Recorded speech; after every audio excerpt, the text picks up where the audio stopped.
Welcome back to this channel.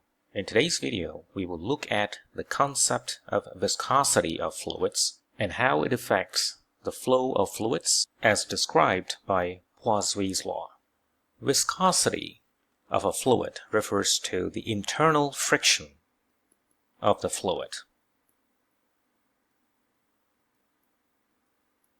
So if you have two layers of the same fluid, viscous fluid that is, it would be very difficult for the layers of a viscous fluid to slide past each other. That's why it is considerably easier to pour water out of a container than, say, to pour out honey, because honey is more viscous than water. To understand viscosity, let's first look at non-viscous fluid with no viscosity. Now let's say you have a pipe through which this non-viscous fluid is flowing. Non-viscous fluid is an ideal fluid because all fluids have some kind of viscosity. So when such an ideal fluid flows through a pipe, the fluid layers will slide past one another without any resistance, like that. So if this pipe has a uniform cross-section, each layer has the same velocity, as shown by this figure. So if the speed here is v, it is v here, v here, v here, and v throughout. In contrast, the layers of a viscous fluid have different velocities. So at the center, you have one velocity. As you move closer and closer to the wall of the pipe, this velocity drops. So the velocity is measured by the length of the arrows. So the velocity here is maximum. As you go up closer to the walls of the pipe, the velocity drops. So to repeat, the fluid at the center has the greatest velocity, whereas the layer next to the wall, like here and there, the fluid does not move because of adhesive forces between molecules and the wall surface. So all this is because of the property of the fluid that we call the viscosity, and it's denoted with the letter eta. This eta, which is the coefficient of viscosity, is measured usually in a unit of poise, which is a non-SI unit. 1 poise is equivalent to 10 to the power minus 1 Newton seconds per meter squared. So this is the SI unit. And this gives us a way to convert the unit poise to the SI unit when doing calculations. We can write down an expression for the variation of the fluid speed as we move from the center all the way up or down of that pipe. So let's assume the length of this pipe is L. The viscosity of this fluid is eta. The radius of this pipe is R. The pressure on the left-hand side of the pipe is P1. The pressure on the right-hand side is P2. So P1 minus P2 is the pressure difference that drives the flow. Let's assume we want to determine the speed of this fluid flow at a distance r from the center, from the axis, that is. The expression is given by the following equation. The speed at distance r from the axis equals to the pressure difference, delta P, which is defined by P1 minus P2, over 4 times the coefficient of viscosity eta, times L, the length of the pipe, times R squared, where the capital R refers to the radius of the pipe, minus little r squared, where little r is the distance at which we want to calculate the speed. So this is an instrumental equation that would enable us to calculate the rate of flow of viscous fluid as given by that so-called Poiseuille's law. So let's now proceed to determine the volume flow rate. If you have a uniform flow of fluid across a pipe, say like that, everywhere the speed is v, the cross-sectional area of that pipe is A. Then in this case, the simple case, the volume flow rate is given by A times V. However, in our case, V here is a function of R. So the calculation of volume flow rate need to be modified. Keep in mind this capital V refers to the volume of the fluid flow. In a case of viscous fluid, the volume flow rate becomes integral of V, which is a function of R, dA, where dA is the element of cross-sectional area, and it's given by 2 pi r dr, where r is the distance or the radius of that circle, and dr is the thickness of that element. So let's substitute those expressions inside that integral. So your Vr is delta P over 4 eta L r squared minus little r squared 2 pi r dr. The integral will go from 0 all the way to capital R, which is the radius of the pipe. We remind you again that delta P equals P1 minus P2. P1 minus P2. So let's integrate. All these terms are constants, so you can take them out of that integral sign.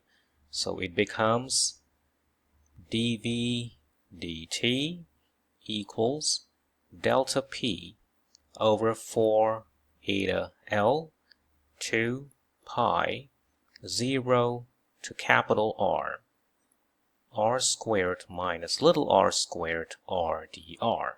So delta P is P1 minus P2, 2 pi over 4 eta L. Let's integrate r squared times little r, and that's going to give you r squared, little r squared over 2. The next is r cubed, so r to the power 4 over 4, and then the limits. So the lower limit is 0. It will not give you anything. Let's substitute the upper limit, and if you do that, that will give you capital R squared together with the existing r squared. It will be r to the power 4.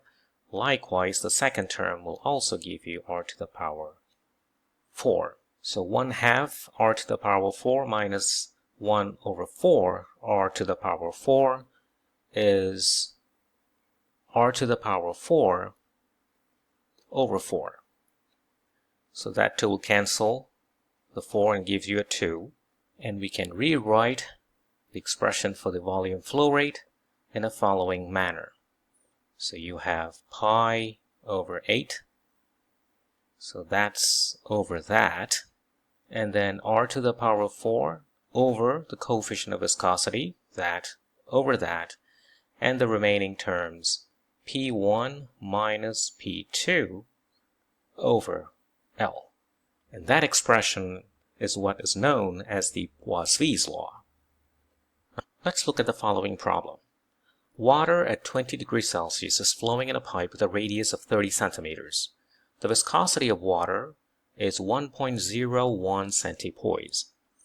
If the water's speed in the center of the pipe is 3 meters per second, what is the water's speed 50 cm from the center of the pipe and also at the walls of the pipe?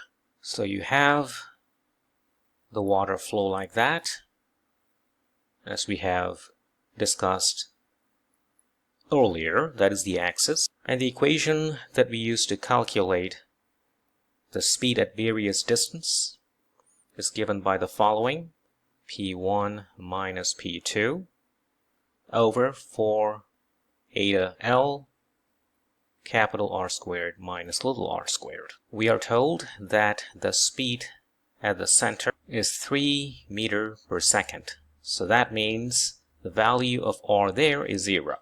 We know the radius of this pipe is 30 centimeters. What we want to determine is the water speed there, where the distance is 15 cm. Before we answer part A, let's see what are the information given. We don't know the pressure difference. Of course, we don't know the length, but that's okay. When r is 0, we know v is 3. So let's substitute that information in this equation. So when v is 3, so this is the pressure difference, so you can call it delta P over 4 eta L. Capital R is 30 centimeters, so 0.3 meter squared, minus 0 squared. So what that means is this number right there is delta P over 4 eta L equals 33.3 in SI units. So let's substitute that information in this equation. So you have 33.3. Now we are ready to answer the questions. So part A says V at 15 cm, so 15 cm is 0.15 meter, is 33.3. Capital R is 30 centimeters, so 0.3 squared minus 0.15 squared, and that's going to give you 2.25 meter per second. So that is the speed at that distance. Now let's do part B, the speed at the walls of the pipe. That means there or there. So at those points, your little r is capital R. And immediately this equation would give you 0 meter per second, as it should be. And that solves the problem. Problem 2. Water at 20 degrees Celsius is flowing in a horizontal pipe that is 20 meters in length. Assume the flow is laminar and the water completely fills the pipe. A pump is used to maintain a pressure difference of 1500 Pascal between the ends of the pipe. If the diameter of the pipe is 10 centimeters, find the volume flow rate. So this is a direct application of Poiseuille's law. So dV dt, the flow rate, equals pi over 8 r to the power of 4 over eta, the pressure difference over the length of the pipe. The viscosity is given by 1.005 centipoise. So that means 1.005 centipoise equals to 1.005 times 10 to the power minus 2 poise times, in SI unit, 10 to the power minus 1 Newton second over meter squared. So let's put all the information inside the equation. Pi over 8. The radius is 5 centimeters because the diameter is 10. So 5 times 10 to the power minus 2. Do not forget to raise to the power 4. Eta is all this that we have just computed. 10 to the power minus 3. The pressure difference is 1500. And the length is 20 meters. And the answer is 0.183 cubic meter per second. Part B. What pressure difference must be provided by the pump to achieve the same volume flow rate for a pipe with a diameter of 5 cm instead?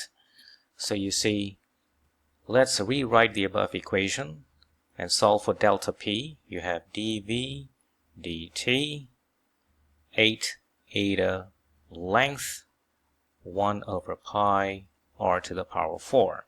So when diameter is halved, that means the radius is also halved. So what that means is r to the power 4 becomes 1 over 16 r to the power 4. What that means is the pressure difference becomes 16 times from before, meaning the new pressure is 16 times 1500 Pascal, which is 2.4 times 10 to the power 4 Pascal.